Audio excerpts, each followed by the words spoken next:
Hace unos días, el Ministerio del Interior presentó un par de investigaciones sobre crimen organizado y homicidios. Trabajaron distintos investigadores y fue financiado por la ANI. El objetivo es llegar a datos, conclusiones, algunas muy interesantes, y el objetivo es que la academia le aporte información para que después los distintos gobernantes puedan desarrollar políticas públicas de seguridad eficaces.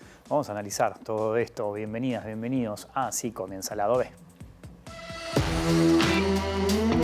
Es decir, el trabajo de Emiliano Rogido y de su equipo sugieren, por un lado, la mediación con grupos criminales y planteó justamente, ustedes lo escucharon, uno de los modelos a seguir es el de Cure Violence, que es aquel con el que estamos negociando.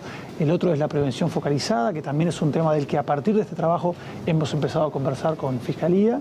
Y el tercero es la mejora de las investigaciones criminales. Y hace un par de meses, partiendo de las conclusiones de este trabajo, es que conformamos un grupo de estudio de homicidios particular de la policía que va a estar focalizado en aquellos barrios donde más se precisa, ¿no? Entonces, de vuelta, las conclusiones de estos estudios están informando a la política pública y creo que es un paso cualitativo muy importante para las políticas de seguridad de este país. El documento final se lo enviamos a los partidos políticos la semana pasada, creo que fue el martes o el miércoles, también lo hicimos público en la prensa, y ahora los partidos tienen hasta el día 14, hasta el viernes 14 de julio, para respondernos y decirnos si estamos de acuerdo con estas medidas que las plantearon ellos o no, ¿verdad? Y bueno, nuestra intención siempre fue la misma. Nos parece que el país, el problema, el desafío que tenemos por delante, que ningún gobierno ha logrado resolver del todo, merece una política de Estado. Y de seguridad vamos a estar hablando esta noche aquí en Lado B, en la pantalla de TV Ciudad, poniendo el foco en uno de los informes presentados, precisamente el de homicidios, con uno de los investigadores que ha trabajado, Emiliano Rogido, licenciado en Sociología y doctor en Ciencias Sociales. Emiliano, es un gusto recibirte en Lado B. Bienvenido, ¿cómo andás? El gusto es mío, Wilmar. Bueno, vos venís trabajando en este tema desde hace mucho tiempo, ¿no? En distintos países, de hecho, también conociendo distintas experiencias. Es un informe que arroja elementos muy interesantes para analizar y para derribar mitos, ¿no? Se derriban unos cuantos. Uno de ellos tiene que ver con que los homicidios no se pueden prevenir. ¿Qué nos puedes decir sobre ese punto? Sí, bueno, que en Uruguay tenemos todavía mucho por hacer en la comprensión de los homicidios, en darle un abordaje más científico a este problema. Y este informe, en alguna medida, viene a contribuir a la comprensión del fenómeno y a partir de la comprensión del fenómeno a preparar el terreno para posibles soluciones, ¿sí? Entonces, trabajamos con datos locales en profundidad, en una década, y los hacemos dialogar con la literatura internacional, con las experiencias que existen en el mundo y particularmente en la región, porque nada nos dice que lo que funciona en Copenhague, en Zúrich o en Nueva York vaya a funcionar en América Latina, entonces siempre tratamos de darle una prioridad a la evidencia regional. En los últimos 10 años me he dedicado a este tema en diferentes países de la región, he hecho mi maestría y mi doctorado en Brasil, en Río de Janeiro, y he trabajado en diferentes proyectos, te diría que en casi todos los países de América Latina y el Caribe, más en el triángulo norte de Centroamérica, que tiene un problema mayor. Y bueno, algunos de los mitos que este estudio viene a cuestionar. El primero es que el homicidio no se puede prevenir, y el hecho de que sí, son muertes evitables. Cuando se trata este tema públicamente, muchas veces se dice, bueno, ¿cómo iba yo a adivinar de que Pepe y Juan, que se llevaron también toda la vida, un día, siendo vecinos, una discusión escaló y uno terminó matando al otro? Cuando pensamos en la prevención a partir de los hechos individuales, sí se hace muy difícil de prevenir, como se hace difícil de prevenir el choque entre un auto rojo y un auto azul en una esquina determinada a una hora determinada. Pero eso no implica que no se puedan establecer incentivos y estrategias para reducir la incidencia, tanto de los accidentes de tránsito como de los homicidios. Otro de los mitos que está bastante presente en el debate nacional es que, bueno, sí, los homicidios se pueden reducir, pero eso solamente va a pasar cuando transformemos la sociedad como un todo, cuando alcancemos justicia social, disminuyamos la pobreza, la desigualdad. Y estos son objetivos loables en sí mismos de la política pública, y la evidencia lo que muestra es que no es necesario esperar a transformar toda la sociedad, esperar generaciones, por cierto, para que eso ocurra, porque no es algo tan alcanzable en el corto plazo, para reducir los homicidios. Tenemos sociedades pobres y no pobres, con violencia y sin violencia. Lo que estas variables implican es un factor de riesgo para la violencia, pero están dentro de lo que se consideran las causas últimas de la violencia. Es decir, que son causas de las causas del homicidio. y solamente tienen mayor peso explicativo cuando están en interacción con otras causas próximas de la violencia letal.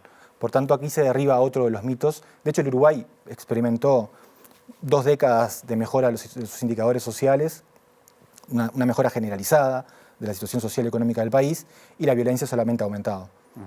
Un tercer mito que se cuestiona a partir de este estudio es que lo vamos a resolver con más policías, que es algo en lo que caemos sistemáticamente. Eso, ¿no? Es muy interesante, ¿no? Sí. Lo de con mayor presencia policial, lo hemos escuchado un montón de veces, vos también, y lo has estudiado, que con mayor presencia policial esto se soluciona, y lo ato a lo de la mano dura, ¿no? Todos los que reclaman mano dura pensando que con eso también se puede solucionar el tema, ¿no? Exactamente, sí. El homicidio es un fenómeno que tiene regularidades, que se concentra geográficamente, espacialmente, y también tiene un perfil social preferencial.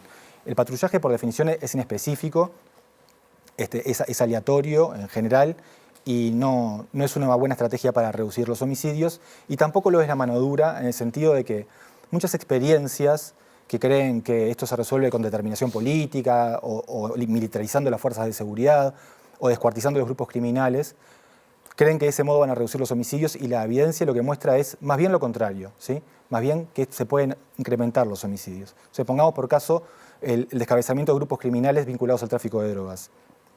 Cuando esto sucede, con una demanda de drogas que es más o menos inelástica, porque la gente no deja de consumir drogas porque hay menos oferentes, lo que pasa es que el precio de la droga aumenta simplemente porque un oferente salió del mercado. Y al aumentar el precio de la droga, nuevos oferentes están llamados a entrar al mercado y a ocupar ese lugar.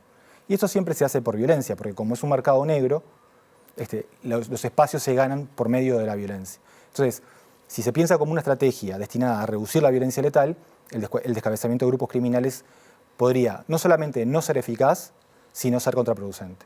Ahora, al leer el informe también llegué a una conclusión, y es que el homicidio no es un fenómeno homogéneo, ¿no? Un poco por todo lo que estás contando también.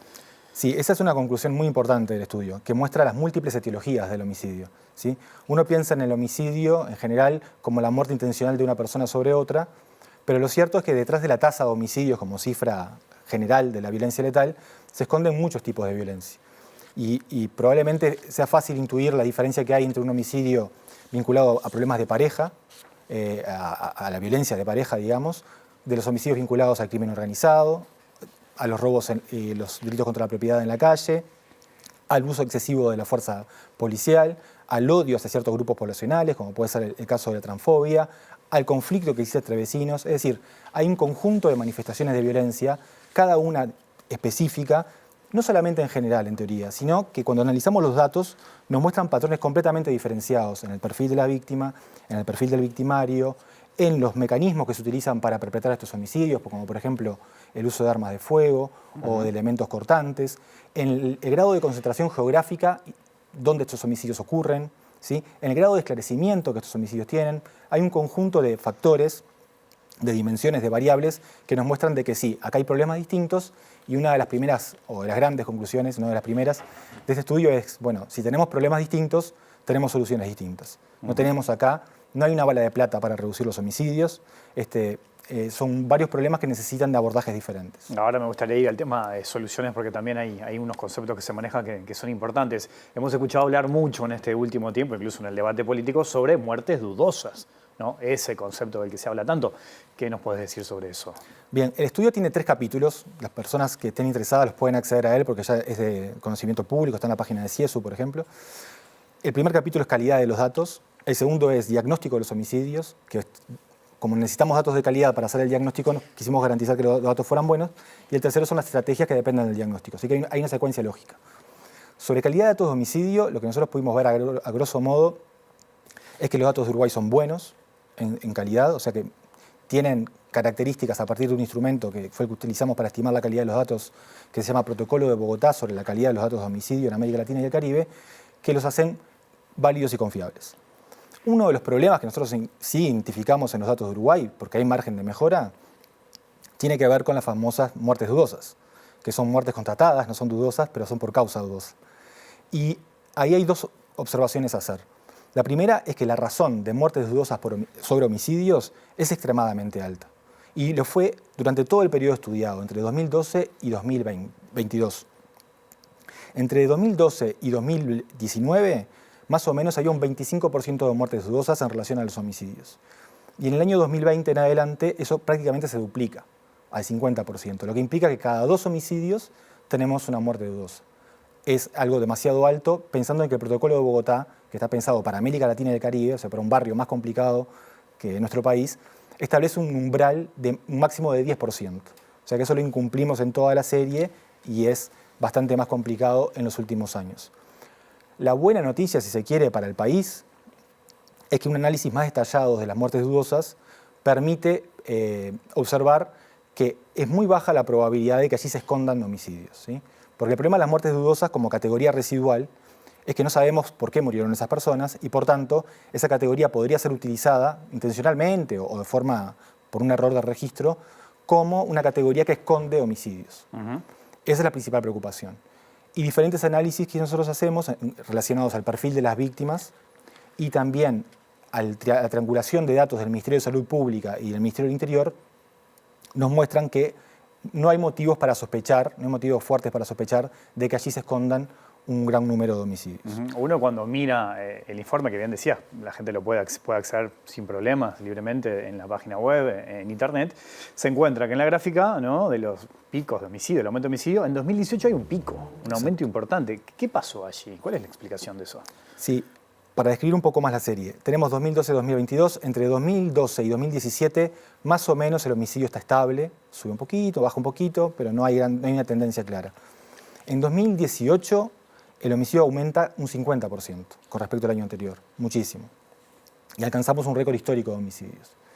Y de ahí para acá tenemos una reducción en 2019, que empezó en 2019, sigue en 2020, luego 2021 y rebota en 2022, ¿sí? Esa es un poco la distribución de los homicidios a lo largo del tiempo en la serie que estamos considerando. ¿Qué pasó en 2018? No es una pregunta que nuestro proyecto intente contestar específicamente, requiere de investigación. Pero hay algunos elementos a mencionar.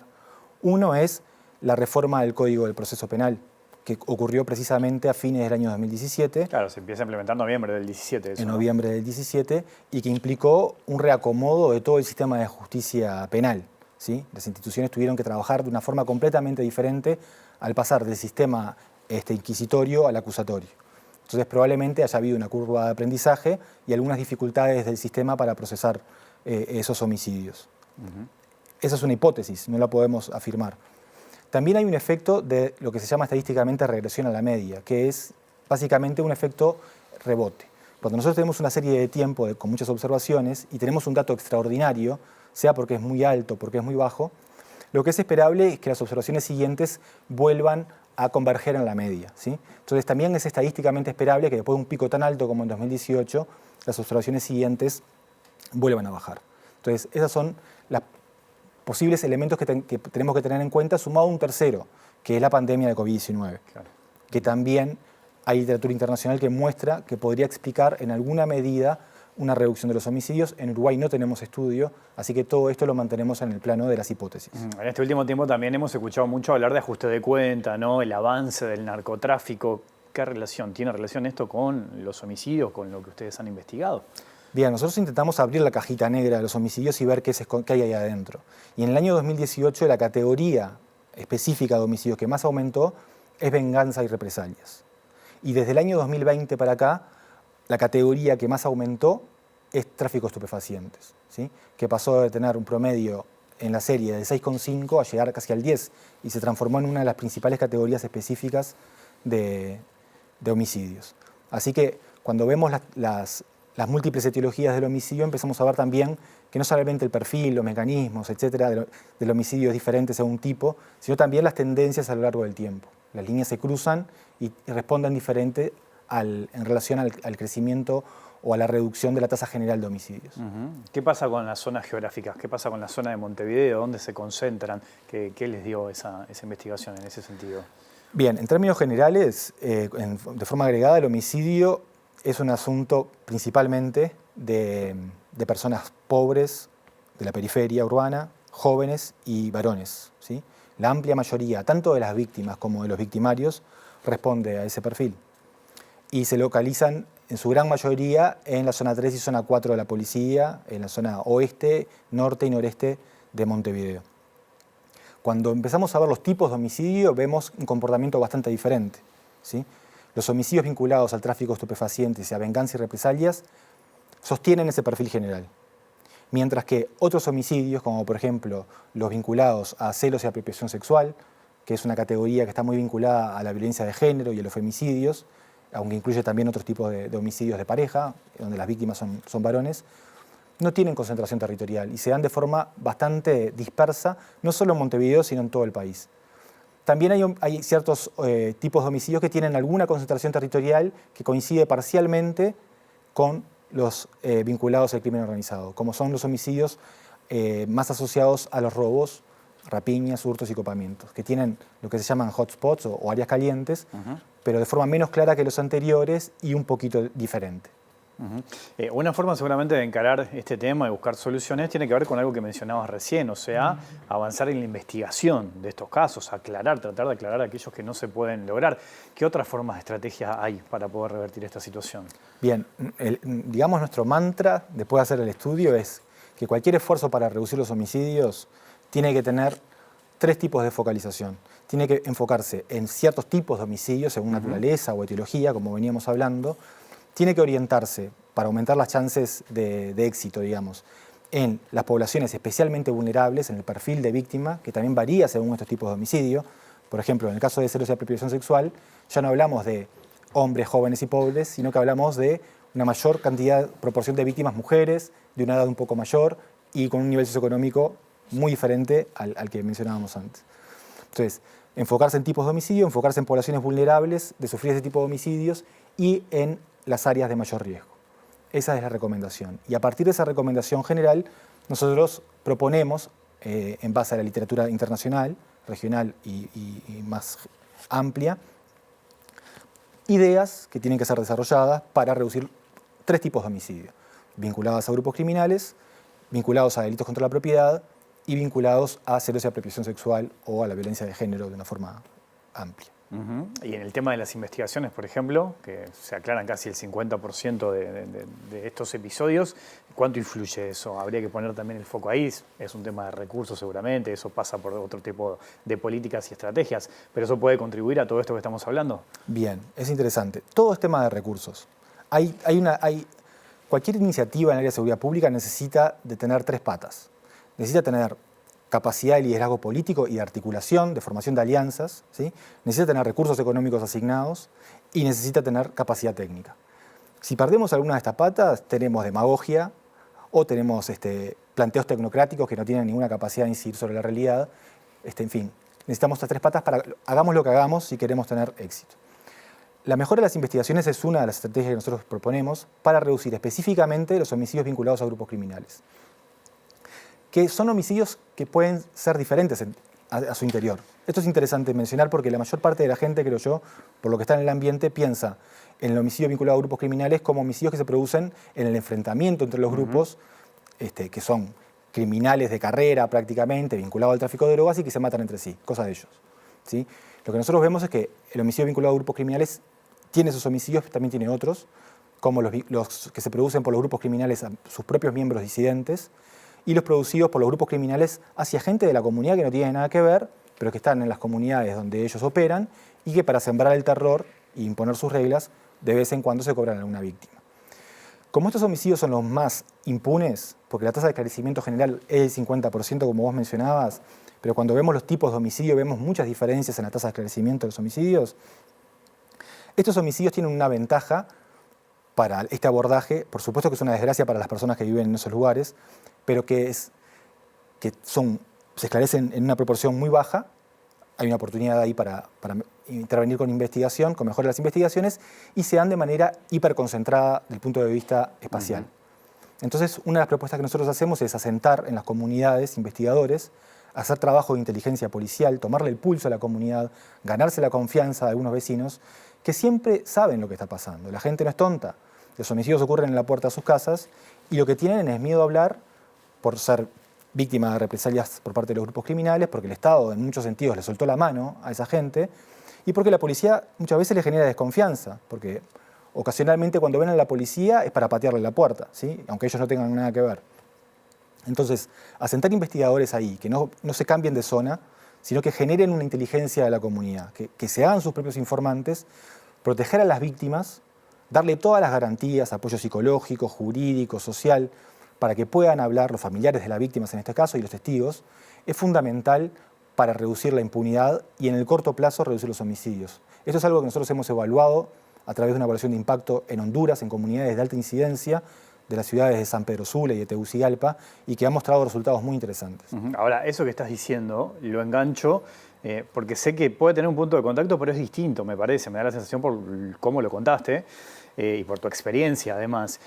Una de las medidas que el propio Sanjurjo planteó a los socios, ¿no?, al resto de los referentes de seguridad de los partidos políticos, eran los interruptores de violencia, ¿no?, aquellos referentes barriales que precisamente podrían trabajar en las comunidades para poder evitar, prevenir homicidios.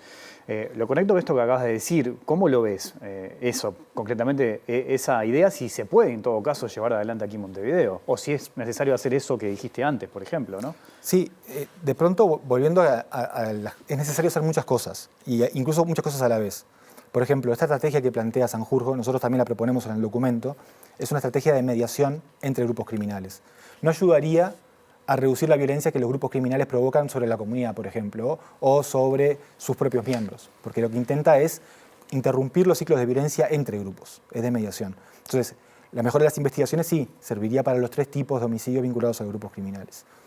Nosotros lo proponemos como una alternativa, porque es algo que ha funcionado en otros países, se ha implementado en muchos lados, se ha evaluado en pocos, de forma rigurosa, quiero decir, a través de diseños experimentales o cuasi experimentales. La evidencia proviene sobre todo de Estados Unidos.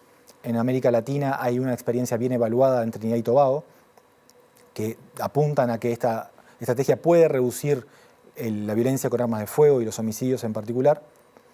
Pero la advertencia que nosotros le hacemos al Ministerio del Interior en relación a esto es que se tiene que hacer un diagnóstico más profundo sobre la naturaleza de los grupos. Porque no alcanza con que sean grupos criminales y provoquen homicidios para que esta estrategia sea promisora.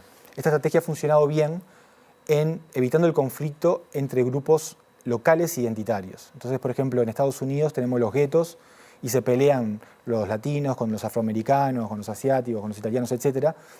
Y es posible hacer una mediación para que un disparo no sea respondido por otro, con la probabilidad que un disparo tiene de ocasionar la muerte, ¿no? Si los grupos fueran estrictamente criminales, si fueran empresas criminales unidos solamente por el afán de lucro mediante este tipo de actividades, no tiene tanto sentido pensar en una estrategia de mediación, ¿sí? Y habría que ver incluso posibles efectos perversos de intentar mediar entre grupos que están decididamente en el ámbito criminal. Entonces, nos parece una idea interesante que piensa fuera de la caja también, para lo que en Uruguay venimos haciendo, pero que requiere ver qué tipo de grupos tenemos. Y probablemente tengamos más de uno, no tengamos un solo tipo de grupo. La idea es que si tenemos un destornillador, y esto representa un destornillador, busquemos tornillos donde esto pueda funcionar y no confundamos tornillos con clavos. ¿Sí? Vos decís que eso funcionaría, pero previamente habría que hacer ese estudio de las bandas que están hoy operando en Montevideo. Exactamente, para saber sus características, ¿sí?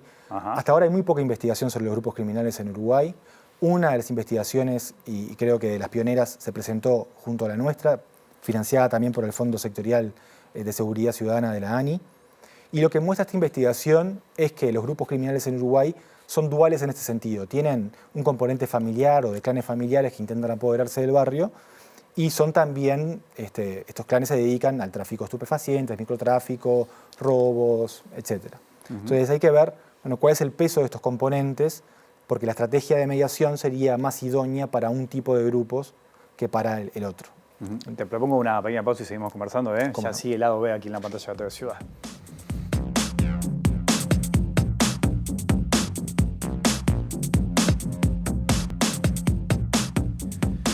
Seguimos aquí en Lado B, en la pantalla de TV Ciudad, conversando con Emiliano Rogido, licenciado en Sociología, doctor en Ciencias Sociales, a partir de este informe sobre homicidios en Uruguay que se conoció hace algunos días. Bueno, Emiliano es uno de los responsables. Uno celebra, ¿no? Yo lo mencionaba un poco en la introducción, que se recurra a la academia en distintos temas, ¿no? Pero en este caso también, para, bueno, llegar a datos que después se puedan transformar en políticas públicas de seguridad que terminen solucionando o intenten solucionar este tema. Desde hace un tiempo hay distintos investigadores, vos sos uno de ellos, jóvenes que se están, ocupando de esta situación. ¿Qué expectativas tenés? Porque, este es un paso. Después tiene que venir el compromiso político. Se habla mucho de políticas de Estado en materia de seguridad que puedan desarrollar este tipo de iniciativas u otras también. ¿Qué expectativa tenés con eso? De que se mire y se recurra a la academia primero que nada en un tema tan importante. Y bueno, es auspicioso, es auspicioso. Es importante señalar de que la academia no viene a disputarle el espacio a la política. Yo creo que nadie en su sano juicio piensa en esto como un asunto simplemente técnico o académico. Los asuntos políticos tienen que ser discutidos políticamente. Pero las discusiones políticas son de mejor calidad cuando están informadas por la evidencia, y a eso apunta esta colaboración, que tiene que tener movimientos de todos lados, ¿no? Desde la academia, muchas veces, además de las debilidades que tenemos en Uruguay, que no tenemos cursos de posgrado en estos temas, difícilmente los tengamos en el futuro porque los recursos para la ciencia tampoco se van a incrementar aparentemente en los próximos años. Tenemos problemas de que somos pocos dedicados a estos temas y muchas veces tampoco tenemos la sensibilidad o la capacidad, o como quieran llamarse, de pensar en soluciones, ¿sí? Es parte de nuestro vicio profesional, es ver más los problemas y plantear preguntas que soluciones. Y para tener un impacto sobre la realidad es necesario dar un pasito más, plantear los problemas, pero también arrojar luz sobre las posibles soluciones y que los políticos las discutan y tomen sus decisiones. Y desde el sistema político, hay que dar pasos también en reconocer la voz de la academia, no descalificarla cuando a ustedes les pasa, periodistas, de que según lo cómodo o incómodo que le resulte a un político o a un partido lo que ustedes dicen, pasan a estar del lado del opositor, ¿no? Y son campos diferentes que tienen sus contribuciones específicas a realizar, y buscar a la academia, darle un lugar y sentarlo en la mesa de discusiones me parece que es algo importante y que se tiene que desarrollar porque está todavía muy en pañales, muy incipiente. Nadie pensaría hoy en día en un Ministerio de Economía sin economistas. Por más que tengamos un ministro que no sea economista, como tuvimos muchas veces, me acuerdo ahora de Achugarri piloteando la crisis del 2002, pero un Ministerio de Economía sin economistas en la primera línea pensando los programas no es realista, hoy en día. Con el Ministerio del Interior nos debería pasar lo mismo, además de tener a la policía, que es muy importante, de tener respaldo político, que es muy importante para un ministerio como el Ministerio del Interior, tenemos que tener también conocimiento académico, científico sobre estos temas, porque es lo que puede hacer que los esfuerzos estén mejor dirigidos. La seguridad está presente en el debate político, estuvo en la última campaña, va a estar en la próxima. ¿Vos sentís que le faltan como argumentos sólidos a los distintos dirigentes de todos los partidos para discutir estos temas, por ejemplo? Sí, siento que falta avanzar mucho en eso, y siento que tenemos que vencer la tentación como sociedad de transformar esto en un botín electoral, ¿no? En los países más violentos, en los países de la región, la seguridad es un botín electoral. Y por Twitter con estos temas se hacen campaña, pero la gente tiene un problema con la seguridad, es la gente la que lo sufre. Esto genera angustia, genera ansiedad, genera familiares que se dejan de tener junto a uno, o en fin, una serie de problemas que son muy angustiantes. Y muchas veces el sistema político identifica esto e intenta dar respuestas simples que generan ilusión. Y como el debate está tan poco calificado, si ustedes se fijan, generalmente hacen un estudio histórico, esto se trata como prisión, cárcel, policía, prisión, policía y nada más. Y son pocas las ideas que salen de eso. Y es poco lo que se evalúa. Eso también es algo que tenemos que empezar a hacer. Si hacemos diferentes cosas para atender los problemas de seguridad, es muy importante que se evalúe. Porque además de ser un país violento, y cada vez más, somos un país con recursos escasos y tenemos que gastar bien nuestro dinero para mejorar la calidad de la vida de la gente. Entonces, incluso cuando hagamos cosas que no pintan tan bien, cuando los académicos digamos esto no pinta tan bien, si lo hacen, que se evalúe, que sepamos después de hacerlo, a través de evaluaciones que tienen que ser siempre externas y rigurosas, cuál fue el resultado obtenido, porque eso va a informar a las decisiones futuras. Tenemos que aprender. Hoy en día somos como una máquina que no aprende. Emiliano, te agradezco mucho tu visita esta noche aquí a la OE. Muchas gracias a vos, Wilmar. Hasta la próxima. Nos vamos. Volvemos mañana después de las 20 horas. Que pasen bien. Chao.